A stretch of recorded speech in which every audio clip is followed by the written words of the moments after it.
Hello everyone, this is Dr. Zeeshan Khan and I welcome you all to an Excellence video classes. Today's topic of discussion is the human digestive system. Food. We all need food to survive. We all eat food to serve the various requirements that our body has for the energy purposes. We need food and that food is converted into energy which we utilize in different physical activities like running, walking, playing, cycling and even talking. So the food that we eat actually is broken down into the simple and absorbable form because the production of energy takes place within the different cells of our body. Every cell has an organelle called mitochondria, and mitochondria, as we are aware, is called the powerhouse of the cell because this is the cell organelle that converts the food, oxidizes into ATP, that's adenosine triphosphate, which is the currency of energy. So the food needs to be broken down into such small and absorbable form so that it enters a cell and then enters the mitochondria, and then by the process of oxidation ATP is produced. So the whole purpose of digestion is breakdown of the food into simple and absorbable form. So for this process, there are two kinds of breakdown. The first one would be the physical breakdown, which is achieved by the teeth and the tongue in our mouth, which would be followed by the chemical breakdown, which is achieved by the enzymes. So the different form of food that we consume can be categorized as the 5 types: the carbohydrate, protein, fat, vitamins and minerals. The first 3, that's the carbohydrate, protein and fats, are considered as the macronutrients, and the next 2, that's the last 2, vitamins and minerals, are considered as the micronutrients. These macronutrients, which are having large macromolecular sized constituents, are to be digested and broken down, whereas these micronutrients, that's the vitamins and minerals, they don't need to be digested and broken down since they are already in very small micromolecular size. So the complete physiological phenomena of nutrition in humans can be categorized under these 5 subheadings.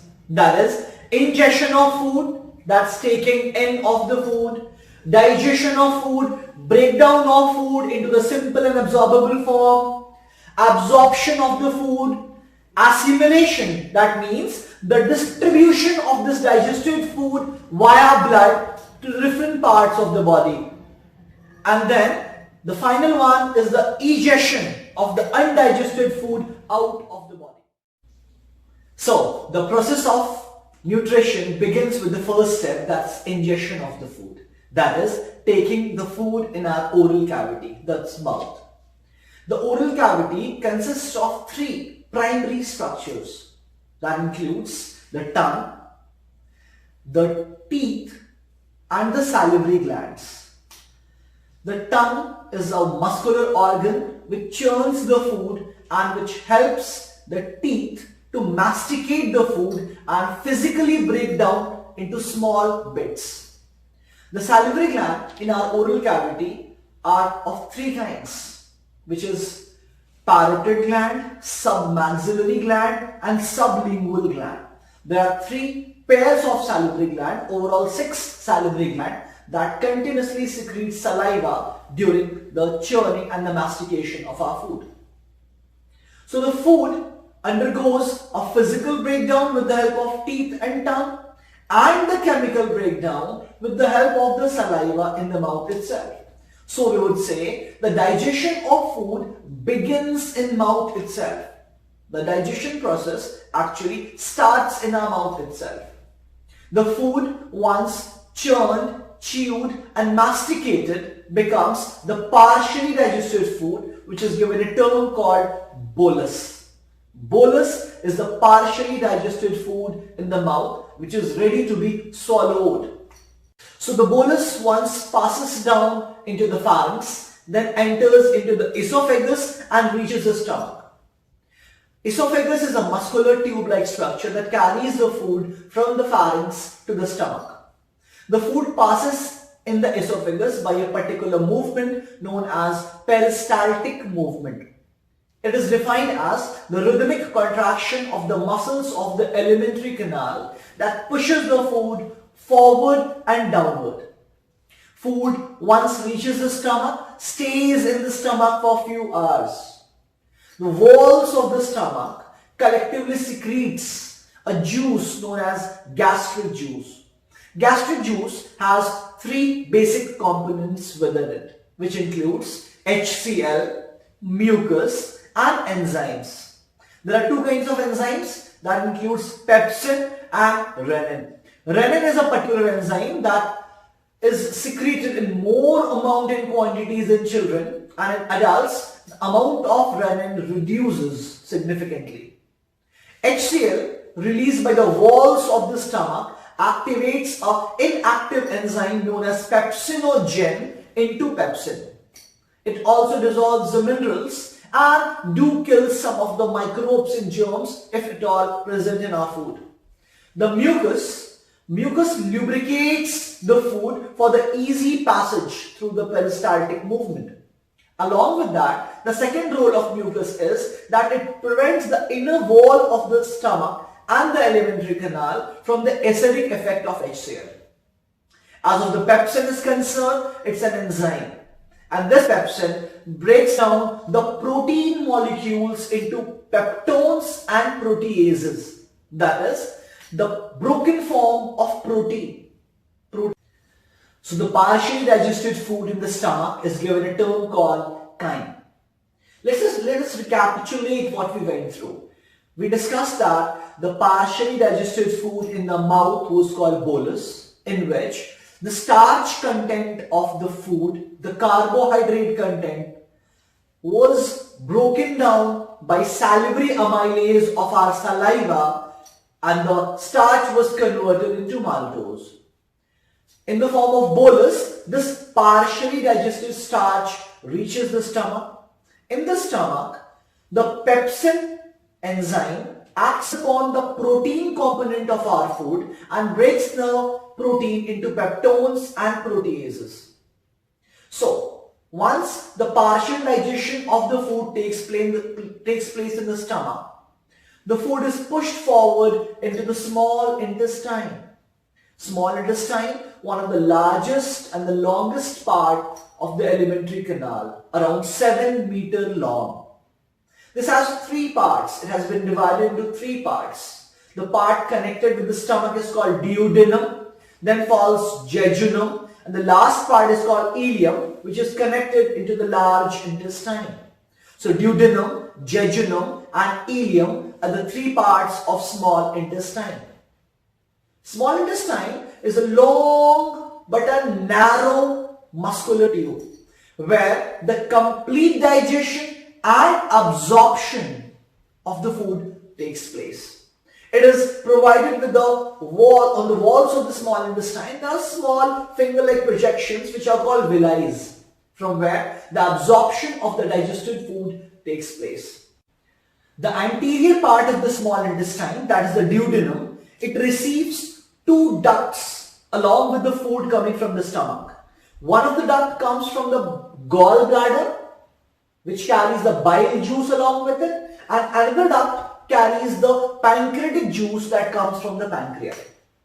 Bile juice that acts upon the chyme that is coming from the stomach and breaks down the fat content of the food into the small fragments, which is termed as emulsification of fat.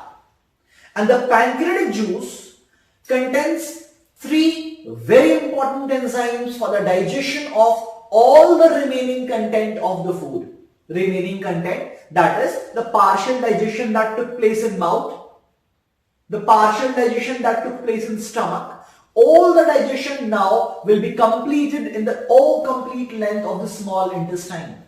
So the three enzymes present in the pancreatic juice includes trypsin, which is a protein digesting enzyme, pancreatic amylase, which is the starch or carbohydrate digesting enzyme, and lipase, which is the lipid or fat digesting enzymes. So the trypsin will be breaking down the peptones and proteases into the smallest possible form, that's amino acid. So amino acid is the simplest and the smallest form, digested form of protein. The pancreatic amylase, they would be breaking the maltose, that's the broken or the partially digested form of carbohydrate. So maltose would be broken down into glucose with the help of this pancreatic amylase. And this lipase would be breaking down the lipids into the simplest possible form of lipid, which would be the fatty acids and glycerol.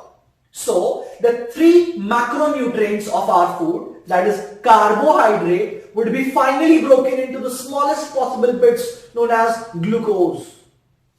The protein, that would be broken completely into the smallest possible form, that's called amino acid. And the lipids, they would be broken down into fatty acids and glycerol. So the complete digestion of the food takes place in the small intestine, and the villi present on the internal walls of the small intestine would be absorbing this glucose, these amino acids, these fatty acids into the blood. And the bloodstream would be assimilating these digested, absorbed food to the different part of the body. And the undigested remaining food would pass through the ileum and will connect into the large intestine. The lumen or the inner wall of the large intestine is wider and broader in comparison to the small intestine. But yet the size of the large intestine is smaller in comparison to the small intestine. It is given the large intestine name on the basis of the cross section or the thickness of the large intestine. So the primary role of the large intestine would be the absorption of the absorption of water from the undigested food, along with the absorption of minerals and some of the medicines and drugs. Finally, the undigested food after the absorption of water and the basic primary constituents would be stored and deposited into the last part of the large intestine known as rectum. Upon the sufficient storage, a basic reflex impulse would defecate or ingest the undigested food through the opening of the rectum known as